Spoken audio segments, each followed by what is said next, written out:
લોકશાહીનો મતલબ શું? જનતાના પૈસાનો હિસાબ, બરાબર ને? પણ વિચારો, જો સરકાર એમ કહે કે દેશના એક બહુ મોટા ફંડ વિશે સંસદમાં સવાલ જ નહીં પૂછવાનો તો? આ જ વાત છે પીએમ કેર્સ ફંડની. ચાલો આજે આ આખા વિવાદાસ્પદ મુદ્દાને જરા ઊંડાણથી સમજીએ. અને આ જ એ સવાલ છે જેણે આખી બબાલ ઊભી કરી છે. થયું એવું કે હમણાં જ પીએમઓ એટલે કે પ્રધાનમંત્રી કાર્યાલયે સાફ કહી દીધું કે ભાઈ પીએમ કેર સહિત 3 મોટા ફંડ વિશે સંસદમાં કોઈ સવાલ જવાબ નહીં થાય. હવે આ નિર્ણયથી સીધો સવાલ ઉઠે છે આપણી લોકશાહીની પારદર્શિતા પર. મતલબ એવું તે શું છે આ ફંડમાં કે જેના પર કોઈ ચર્ચા જ ન થઈ શકે? તો આ આખો વિવાદ શરૂ ક્યાંથી થયો એ સમજવા માટે સૌથી પહેલાં તો આપણે એ 3 ફંડ વિશે જાણવું પડશે જે આખી ચર્ચાના સેન્ટરમાં છે. ક્યારે બન્યા, શા માટે બન્યા, ચાલો જોઈએ. જો આ દરેક ફંડનો પોતાનો એક ઇતિહાસ છે. સૌથી જૂનું 1948માં જ્યારે ભાગલા પડ્યા ત્યારે પાકિસ્તાનથી આવેલા લોકો માટે બન્યું PMNRF.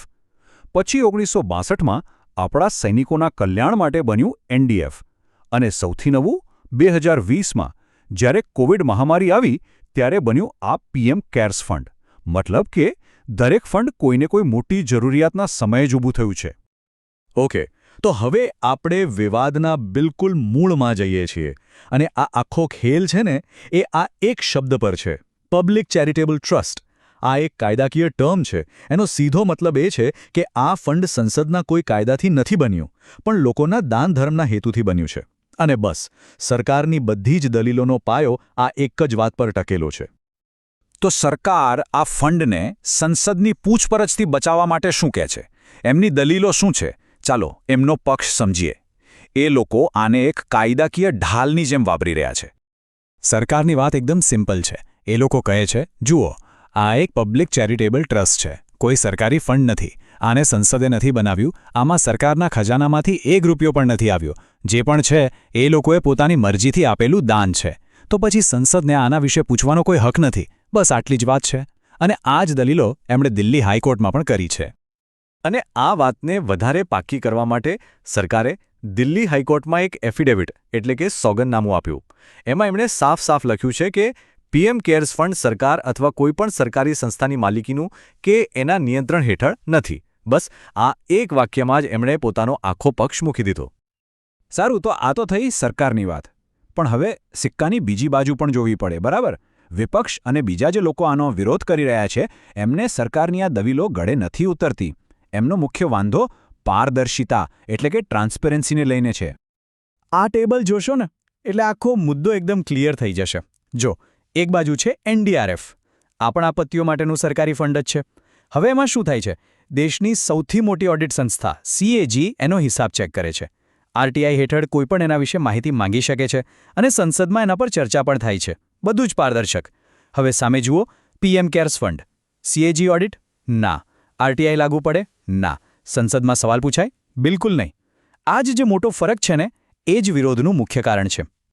અને અહીંયા જ સૌથી મોટો તાર્કિક સવાલ ઊભો થાય છે. વિપક્ષ એ જ પૂછે છે કે ભાઈ, જો દેશના પ્રધાનમંત્રી પોતે એમના હોદ્દાને કારણે જ આ ફંડના ચેરમેન હોય અને દેશના સંરક્ષણ મંત્રી, ગૃહમંત્રી અને નાણામંત્રી એના ટ્રસ્ટી હોય, તો પછી આ ફંડ સરકારી કઈ રીતે ન થયું? મતલબ કે નામ અને હોદ્દા બધા સરકારી, પણ જ્યારે જવાબદારીની વાત આવે ત્યારે એ ખાનગી થઈ જાય? આ વાત કેમ મનાય? આ જ તો આ ફંડનો સૌથી મોટો વિરોધાભાસ છે, એની ડબલ ભૂમિકા. જ્યારે પૈસા લેવાના હોય, દાન માંગવાનું હોય, ત્યારે પ્રધાનમંત્રીનો ફોટો, આપણું રાષ્ટ્રીય પ્રતીક અને gov.in વાળી સરકારી વેબસાઇટ બધું જ વપરાય, જેથી લોકોને લાગે કે આ તો સરકારી કામ છે. પણ જેવો કોઈ હિસાબ માંગે કે પારદર્શિતાની વાત કરે, તરત જ એને ખાનગી ટ્રસ્ટ કહીને RTI, CAG, સંસદ બધાથી દૂર કરી દેવાય છે. તો આ બધી દલીલો પછી સવાલ એ છે કે હવે આગળ શું? આ સમસ્યાનો કોઈ ઉકેલ છે? શું એવો કોઈ રસ્તો નીકળી શકે જ્યાં કામ પણ ફટાફટ થાય અને પારદર્શિતા પણ જળવાય? ચાલો કેટલાક સૂચનાઓ પર નજર કરીએ. તો ઉકેલ તરીકે નિષ્ણાતો મોટા ભાગે 3 રસ્તા બતાવે છે. પહેલું, સરકાર પોતે જ આગળ આવીને બધી વિગતો જાહેર કરી દે. કોણે કેટલું દાન આપ્યું, પૈસા ક્યાં વપરાયા, બધું જ. બીજું, સીએજી જેવી કોઈ સ્વતંત્ર અને નિષ્પક્ષ સંસ્થા પાસે એનું ઓડિટ કરાવવાની છૂટ આપે. અને ત્રીજું, અને કદાચ સૌથી મહત્વનું, આરટીઆઈ કાયદામાં જ સુધારો કરી દેવામાં આવે જેથી આવા બધા ફંડ આપોઆપ એની અંદર આવી જાય. કહેવાય છે કે આ પગલાંથી લોકોનો વિશ્વાસ પાછો જીતી શકાય છે. અને અંતમાં, આ આખી ચર્ચા ખાલી પીએમ કેર્સ ફંડ પૂરતી નથી.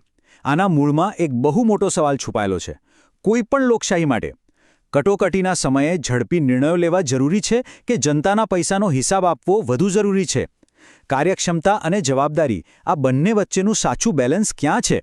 આ એ સવાલ છે જેનો જવાબ આપણે સૌએ સાથે મળીને શોધવાનો છે, કારણ કે એના પર જ આપણા લોકતંત્રનું ભવિષ્ય ટકેલું છે.